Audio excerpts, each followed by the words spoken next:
O sertão sempre foi terra de mistérios. Aqui, onde o sol racha a terra e a lua cheia ilumina as veredas como se fosse dia. As histórias antigas correm de boca em boca, passando de avô para neto, de comadre para comadre. Mas nenhuma história me arrepiava tanto quanto a do lobisomem que rondava as terras perto do Riacho Fundo, atacando quem ousasse cruzar a vereda nas noites de lua cheia. Eu sou Severino José da Silva, criador de cabras e bodes há mais de 20 anos, neste pedaço esquecido do Nordeste. Minha propriedade fica bem na beirada da vereda, aquele caminho estreito que corta o mato fechado e leva até a cidade. Sempre ouvi os causos, sempre vi o medo nos olhos dos vizinhos quando a lua redonda subia no céu. Diziam que o bicho era grande como um jumento,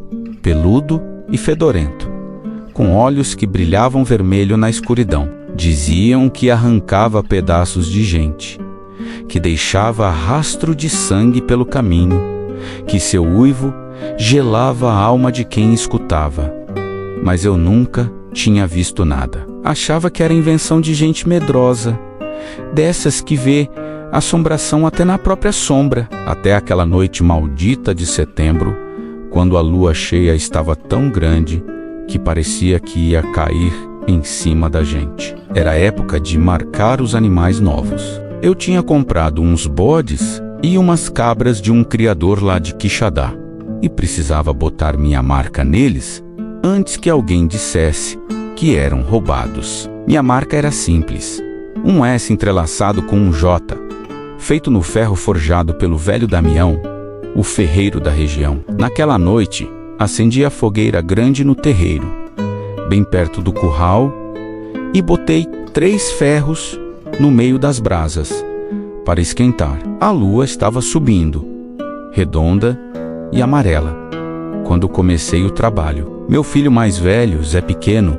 segurava os animais enquanto eu aplicava a marca. O cheiro de pelo e couro queimado subia no ar da noite, misturado com o bafo da fumaça. Os bichos berravam, mas era coisa rápida. Uma prensada, um chiado, e estava feito. Já devia ser quase meia-noite, quando Zé Pequeno falou que ia buscar água no pote lá dentro de casa. Fiquei sozinho no terreiro, com a fogueira crepitando e os ferros esquentando nas brasas. Foi quando ouvi um barulho no mato do lado de lá do curral. Não era barulho de bicho pequeno, não. Era coisa grande, pesada, quebrando galho seco. Peguei o ferro que estava mais quente, aquele que brilhava vermelho na ponta, e fiquei de olho na escuridão. O coração batia forte no peito, mas eu não era homem de correr de nada. Nasci e me criei naquele sertão brabo. Enfrentei seca, fome, cobra, onça. Não ia ser um barulho no mato que ia me fazer recuar. Então ele apareceu, saiu do meio das juremas, como se fosse uma sombra que ganhou corpo. Era enorme, maior que qualquer lobo que eu já tinha visto em figura de livro. O corpo era coberto de pelo escuro e desgrenhado. As patas tinham garras que pareciam facas. E a cara, meu Deus do céu, a cara era uma mistura de gente com bicho, focinho alongado, mas com traços humanos embaixo da pelagem. E os olhos, aqueles olhos vermelhos que brilhavam na noite como brasas vivas. O lobisomem parou na beirada do terreiro, olhando para mim. A boca dele estava aberta, mostrando presas amarelas e grandes como dedo de gente. Um fio de baba escorria do focinho, pingando no chão de terra batida. O cheiro que vinha dele era de coisa podre, de carne estragada, deixada no sol. Ficamos nos encarando por uns segundos que pareceram horas. Eu apertei o cabo do ferro de marcar, sentindo o calor subir pelo braço. O bicho rosnou baixo, um som que vinha lá de dentro do peito dele, fazendo os pelos da minha nuca arrepiarem. Então ele avançou. Veio que nem raio, mais rápido que eu imaginava que uma coisa daquele tamanho pudesse se mover. Pulou o espaço entre nós num salto só, as garras esticadas na minha direção. Não tive tempo de pensar. O corpo reagiu sozinho. Levantei o ferro de marcar e acertei uma pancada na lateral da cabeça dele, no meio do pulo. O ferro, em brasa, chiou na pele do monstro. O lobisomem soltou um urro que acordou os cachorros a léguas de distância. Um grito que era meio humano, meio animal. Ele caiu de lado, rolando na terra, as patas arranhando o chão. Fumaça subia do lugar onde o ferro tinha tocado, o cheiro de pelo queimado se misturando com aquele fedor de carniça. Achei que ele ia fugir. Achei que aquilo tinha sido o suficiente para espantar a criatura de volta para o mato. Mas eu estava errado. O lobisomem se levantou, sacudindo a cabeça grande. Um filete de sangue escuro escorria do ferimento, manchando o pelo. Ele me olhou de novo, e dessa vez tinha mais que fome naqueles olhos vermelhos. Tinha raiva, tinha ódio. Ele atacou de novo, mas dessa vez veio por baixo, tentando pegar minhas pernas. Pulei para o lado, quase tropeçando nas pedras que cercavam a fogueira. O ferro tinha esfriado um pouco na pancada anterior, então enfiei ele de volta nas brasas, procurando outro que estivesse mais quente. O lobisomem girou, mais rápido que uma cobra, e veio em cima de mim outra vez. Dessa vez, não deu para desviar completamente. As garras dele rasgaram minha camisa e abriram 3 talhos no meu braço esquerdo. A dor foi imediata, queimando como fogo. Senti o sangue quente escorrer pelo braço, pingando no chão, mas naquele momento, a dor virou raiva. Raiva de estar sendo atacado na minha própria terra, no meu terreiro, no meio do meu trabalho. Raiva daquela coisa que vinha aterrorizando o povo da região. Raiva de todos os causos de gente morta e sumida que eu tinha ouvido ao longo dos anos. Peguei o ferro mais quente que tinha nas brasas, aquele que estava vermelho vivo da ponta até quase o cabo. O lobisomem preparava outro ataque, as patas traseiras flexionadas, pronto para saltar. Foi quando ele pulou que eu agi. Em vez de me defender, avancei para cima dele. O bicho não esperava isso. Ia pegar meu pescoço com as presas, mas encontrou o ferro de marcar em brasa, vindo direto no focinho. Enfiei o ferro com toda a força que eu tinha, prensando contra o lado direito da cara dele, bem onde a pele era mais fina, perto do olho. O urro do lobisomem dessa vez foi diferente. Era dor pura, desespero, agonia. O cheiro de carne queimada tomou conta do ar. Segurei o ferro firme contra a cara do monstro por tempo suficiente para a marca ficar bem gravada. O S e o J da minha propriedade, marcados a fogo na face daquela criatura amaldiçoada. Ele se debateu com força sobre-humana, me jogando longe. Caí de costas no chão, batendo a cabeça numa pedra. A visão ficou embaçada, estrelinhas dançando na frente dos meus olhos. Quando consegui focar de novo, vi o lobisomem correndo de volta para o mato, uivando de dor, uma das patas tentando cobrir o lado marcado do rosto. Zé Pequeno chegou correndo de dentro de casa, uma espingarda na mão, gritando, perguntando o que tinha acontecido. Mas o lobisomem já tinha sumido na escuridão, só deixando para trás um rastro de sangue e pelo queimado, e aquele urro distante que ecoava pela noite. Demorei 3 dias para conseguir levantar direito da cama. O braço arranhado inflamou, ficou quente e inchado, e a febre me pegou no 2º dia. Minha mulher, Dona Francisca, fez emplasto de folha de hortelã com pinga e passou no ferimento. A benzedeira do povoado, Dona Maria das Dores, veio fazer suas rezas e orações. Ela olhou para os talhos no meu braço e disse que eu tinha tido sorte. Disse que conhecia homens que tinham sido atacados pelo lobisomem e que nunca mais ficaram bons da cabeça, ficavam com pesadelos, acordavam gritando no meio da noite. Mas o que me preocupava não era a ferida nem a febre, era aquela marca que eu tinha deixado na cara do bicho. Aquele S entrelaçado com o J minha marca de propriedade queimada a ferro quente no rosto do lobisomem. Era como se eu tivesse assinado meu nome nele, como se tivesse declarado guerra. Quando finalmente consegui voltar ao trabalho, notei que as coisas tinham mudado no povoado. As pessoas me olhavam diferente. Não era com medo, era com respeito. A história do que tinha acontecido naquela noite tinha se espalhado mais rápido que fogo em capim seco. Seu Severino tinha enfrentado o lobisomem. Seu Severino tinha marcado a fera.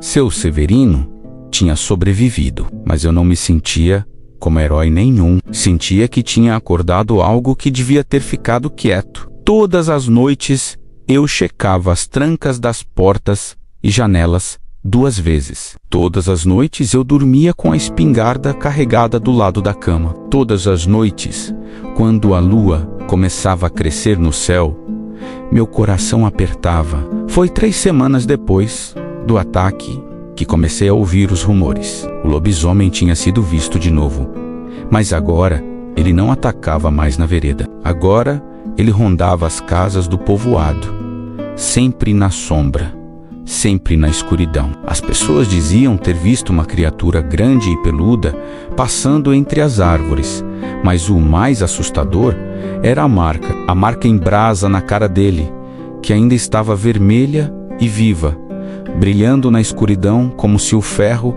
ainda estivesse quente na pele. O padre Cipriano veio me visitar uma tarde de sábado. Era um homem velho, curvado pelo tempo, mas com olhos que pareciam ver além do que estava na frente dele. Sentou na minha varanda, aceitou o café que Dona Francisca ofereceu e ficou um tempo quieto, olhando para o horizonte. Quando finalmente falou, a voz dele era baixa, cuidadosa. Disse que o lobisomem era uma maldição antiga, que vinha de tempos que nem os avós dos avós lembravam. Disse que era um homem amaldiçoado, condenado a virar fera nas noites de lua cheia, e que a única forma de quebrar a maldição era descobrir quem era o homem por trás do monstro e derramar sangue dele enquanto ainda estava em forma humana. Perguntei como é que eu ia descobrir quem era. O padre olhou para mim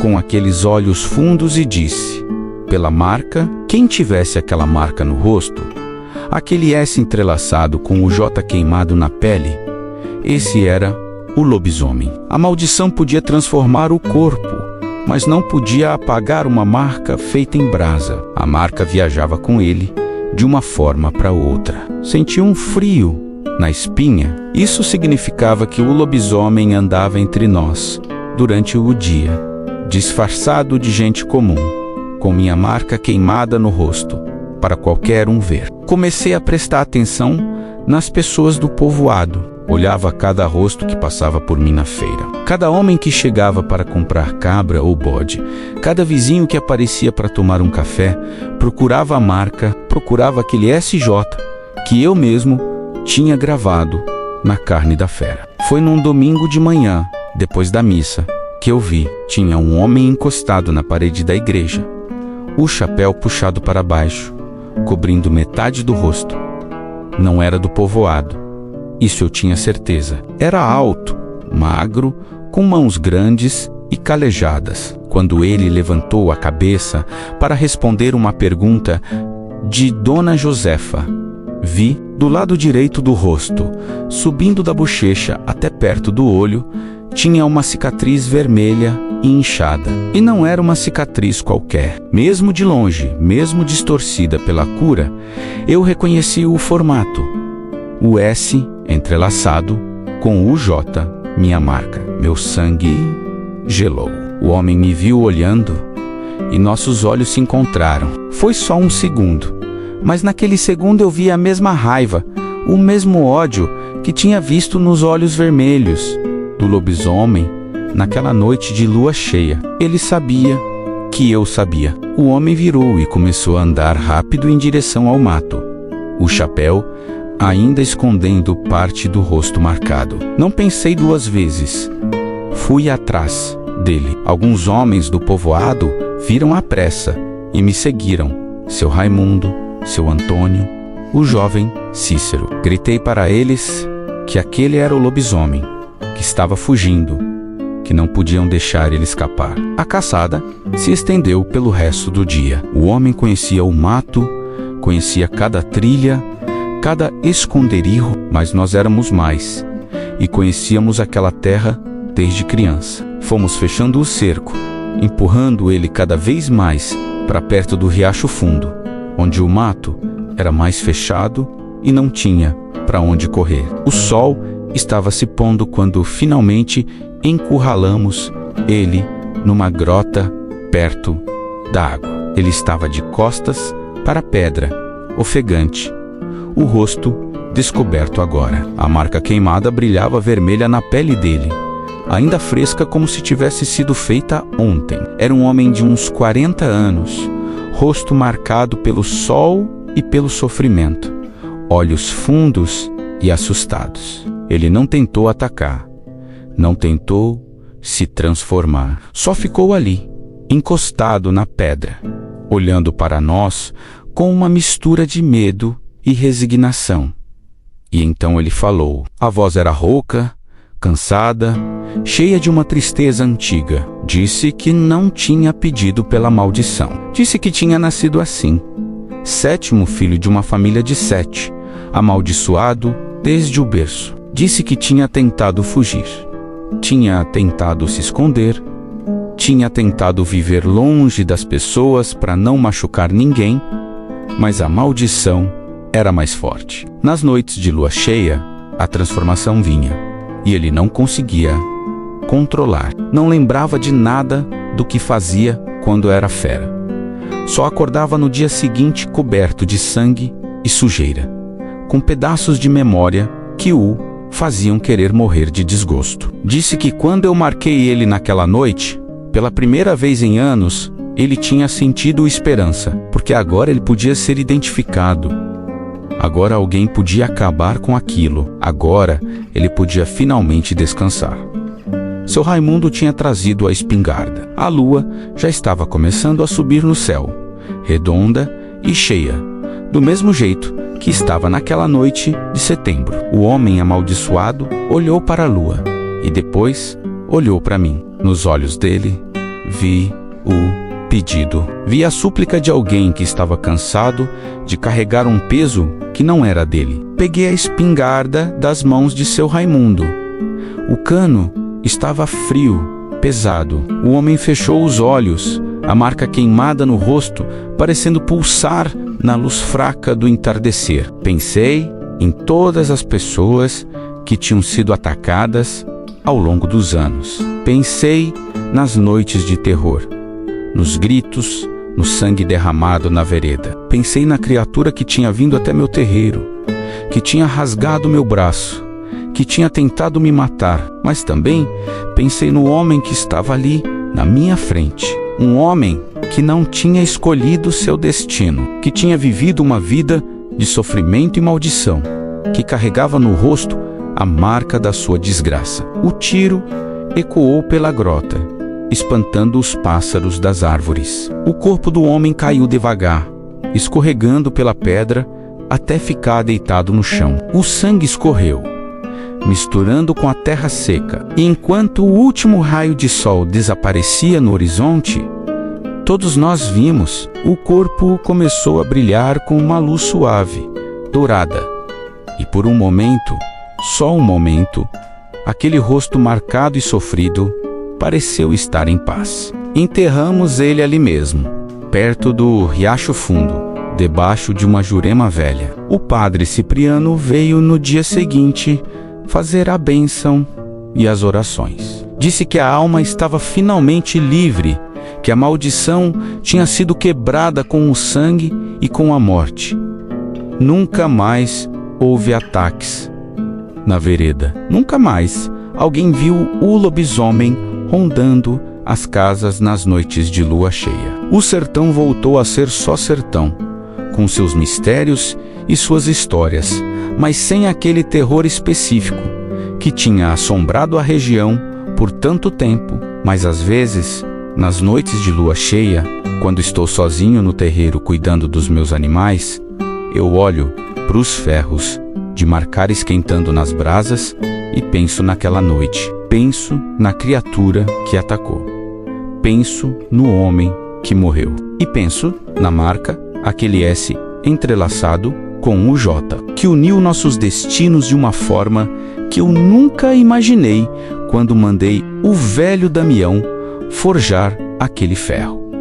Porque no fim, não foi só uma marca de propriedade, foi a marca que trouxe o fim de uma maldição, a marca do lobisomem. Aviso. 4. Severino José da Silva, menos veste roupa de vaqueiro, gaste chapéu de couro marrom, rosto queimado de sol e barbudo, olhar firme e cansado, cabelo grisalho curto, cerca de 50 anos. 5. Zé Pequeno, usa roupa simples de algodão clara e chapéu de palha, rosto jovem e magro, pele morena, olhar curioso e assustado, cabelo preto liso, uns 17 anos. 6. Lobisomem menos, corpo coberto de pelo escuro e desgrenhado, rosto deformado, mistura de humano e fera, olhos vermelhos brilhantes, sem cabelo visível humano, aparenta força e idade indefinida, como uma maldição antiga. Agora se inscreva no canal e deixe o gostei, se não vou atrás de tu, cabra.